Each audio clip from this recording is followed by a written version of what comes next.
PIA society की high court से petition खारिज। डिप्टी रजिस्ट्रार कोऑपरेटिव गुलाम खालिद का फैसला बरकरार। पीआईए सोसाइटी इंतजामिया कमेटी की हाईकोर्ट ने पिटीशन खारिज करते हुए डिप्टी रजिस्ट्रार कोऑपरेटिव लाहौर गुलाम खालिद के फैसले को बरकरार रखा। याद रहे कि पिछले काफी अरसे से कोऑपरेटिव डिपार्टमेंट के लिए पीआईए इंतजामिया दर्द सर बनी हुई थी, जो डिपार्टमेंट को किसी खातिर में लाने को तैयार नहीं थी। इंतजामिया कमेटी ने मुख्तलिफ अदालतों से स्टे ऑर्डर की आड़ ले रखी थी, जो कि कोऑपरेटिव डिपार्टमेंट में अपने खिलाफ केसेस में हाजिर होने के बजाय वकीलों के जरिए मामला को लटका रही थी।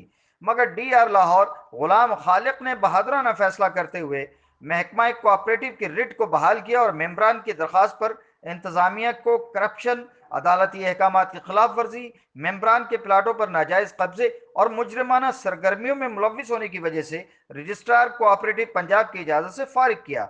उनके इस फैसले को लाहौर हाईकोर्ट में बजरिया जावेद कुरैशी एडवोकेट चैलेंज किया, जिस पर हाईकोर्ट ने साबिका इंतजामिया को किसी किस्म का रिलीफ न दिया। अदालत में अदालत में additional advocate general Umair Niazi और assistant advocate general Rao Shahid ने डिपार्टमेंट के मौक़िफ़ का दिफा किया। इस मौके पर मेम्बरान और अफसरान ने गुलाम खालिक डी आर लाहौर के जुर्रतमंदाना इकदाम को सराहा और डिपार्टमेंट की रिट कायम करने पर वजीर कोऑपरेटिव राजा बशारत को मुबारकबाद दी।